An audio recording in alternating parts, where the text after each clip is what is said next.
শীঘ্রই রাজ্যে চালু হতে চলেছে আবাস প্লাস যোজনার ঘর দেওয়া। এর আগে থেকে আবাস যোজনার মাধ্যমে ঘর দেওয়া হচ্ছিল, তবে এবার সেটিকে আরও উন্নত করে আবাস প্লাস যোজনা হিসেবে আনা হয়। আর এর মাধ্যমে 1,49,000 টাকা পর্যন্ত দেওয়া হবে। রাজ্যের সাধারণ মানুষদের বাসস্থানের জন্য আবাস যোজনার মাধ্যমে ঘর দিয়ে থাকে কেন্দ্রীয় সরকার। আমাদের রাজ্যে বর্তমানে 5 রকমের বা 5টি ক্যাটাগরির রেশন কার্ড চালু রয়েছে। আপনার কাছে যে রেশন কার্ড রয়েছে সেটি দিয়েই আপনি আবাস যোজনার একটি ঘর পেতে পারেন। তবে আপনার রেশন কার্ডের ক্যাটাগরির উপর নির্ভর করবে আপনি কত তাড়াতাড়ি একটি সরকারি ঘর পাবেন। তাই বুঝতেই পারছেন, আপনিও যদি একটি আবাস প্লাস যোজনার ঘর পেতে আগ্রহী, তাহলে ভিডিওটি আপনার জন্য অত্যন্ত গুরুত্বপূর্ণ হতে যাচ্ছে। কারণ এই ভিডিওর মধ্যে আমি বিস্তারিতভাবে আপনাদের জানিয়ে দেব এ নিয়ে ঠিক কী কী যোগ্যতা ধরা হয়েছে, কিভাবে আপনারা আপনার রেশন কার্ড দিয়ে একটি আবাস প্লাস যোজনার ঘর পাবেন, কী কী ডকুমেন্টস থাকতে হবে, কী কী যোগ্যতা থাকতে হবে, সমস্ত তথ্যই এখানে জানতে পারবেন। তাই এই সম্বন্ধে ভালোভাবে জানতে ভিডিওটিকে শেষ পর্যন্ত দেখুন। আর আপনি যদি আমাদের চ্যানেলে নতুন এসে থাকেন, তাহলে এরকমই গুরুত্বপূর্ণ আপডেট পেতে চ্যানেলটিকে সাবস্ক্রাইব করে নিন। তো বর্তমানে আপনারা দেখতে পাচ্ছেন একটি নতুন ঘর আপনারা কিভাবে পাবেন এ নিয়ে এখানে বিস্তারিত জানানো হয়েছে। কি কি বলা হয়েছে দেখে নিন। কোন কোন রেশন কার্ড থাকলে কিভাবে পাবেন আবাস প্লাস যোজনার ঘর, 2024-25-এর নতুন তালিকা। তো বুঝতেই পারছেন, আপনার কাছেও যদি রেশন কার্ড থাকে তাহলে সেই রেশন কার্ড দিয়ে আপনারা কিভাবে ঘর পেতে পারেন এ বিষয়ে এখানে বিস্তারিত জানানো হয়েছে। আরও কী কী বলা হয়েছে দেখুন। রাজ্যে চালু হচ্ছে আবাস প্লাস যোজনার ঘর দেওয়া। আগে থেকেই আবাস যোজনার ঘর দেওয়া হচ্ছিল রাজ্যে। এই প্রকল্পের মাধ্যমে 1,20,000 টাকা করে সাধারণ মানুষকে ঘর বানানোর জন্য দেওয়া হয়।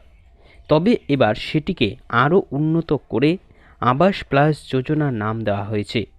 এর অধীনে ঘর বানানোর জন্য 1,49,000 টাকা করে ধার্য হয়েছে।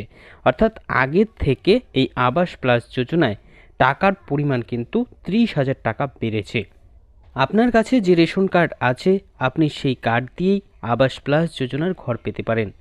তবে আপনার কার্ডের ক্যাটাগরির ওপর নির্ভর করবে আপনি কত তাড়াতাড়ি এই কার্ড দিয়ে আবাস প্লাসের ঘর পাবেন। কোন রেশন কার্ড দিয়ে কিভাবে ঘর পাওয়া যাবে, এরই সাথে সাথে আর কি কি ডকুমেন্টস আপনাদের থাকতে হবে এই ঘর পেতে, যোগ্যতা কি কি লাগবে, অর্থাৎ কারা কারা এই ঘর পাবে, এ নিয়ে আরও বিস্তারিত তথ্য চলুন নিচে জেনে নেওয়া যাক। প্রথমেই দেখুন এখানে বলেছে যে কোন কোন রেশন কার্ড দিয়ে আপনারা কিভাবে এই ঘর পাবেন। আপনারা জানেন যে আমাদের রাজ্যে 5 রকমের রেশন কার্ড চালু রয়েছে, তার মধ্যে যে কোনো এক রকমের রেশন কার্ড আপনার কাছে আছে। এবার সেই রেশন কার্ড দিয়ে আপনি কিভাবে একটি ঘর পেতে পারেন চলুন দেখে নিই। তো সর্বপ্রথমে এখানে দেখুন রয়েছে AAY বা অন্তোদয় অন্ন যোজনার রেশন কার্ড।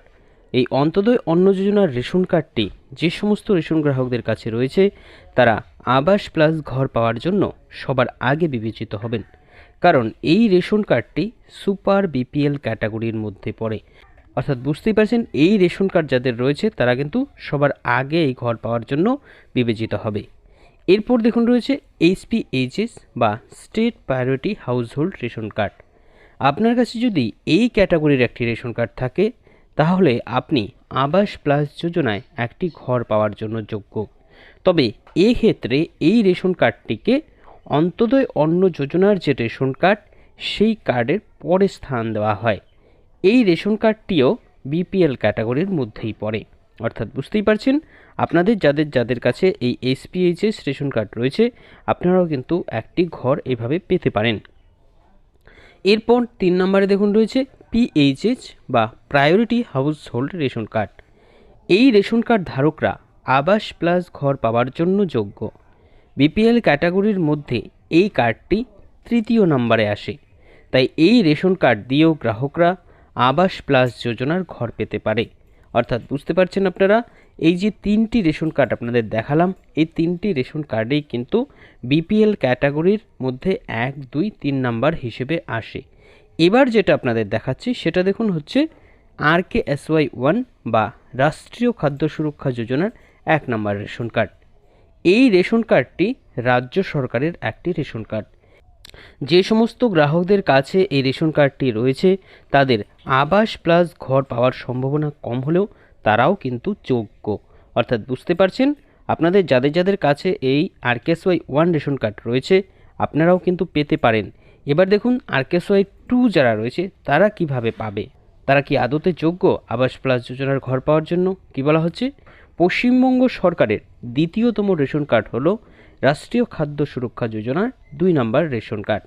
এই রেশন কার্ডটি কঠোরভাবে এপিএল ক্যাটাগরির মধ্যে পড়ে, তাই যাদের যাদের এই রেশন কার্ডটি রয়েছে তাদের ঘর পাওয়ার সম্ভাবনা খুবই কম। তবে প্রাকৃতিক বিপর্যয়, আকস্মিক কোনো কারণে ক্ষতিগ্রস্ত হলে সরকার চাইলে এই রেশন কার্ডের মাধ্যমেও উপভোক্তাদের কিন্তু একটি ঘর দিতে পারে। তো আশা করছি সমস্তটা বুঝতে পারলেন। এই ছিল এখনকার মতন আপডেট। পরবর্তী আপডেটের জন্য আমাদের সাথে জুড়ে থাকবেন। সকলকে অসংখ্য ধন্যবাদ।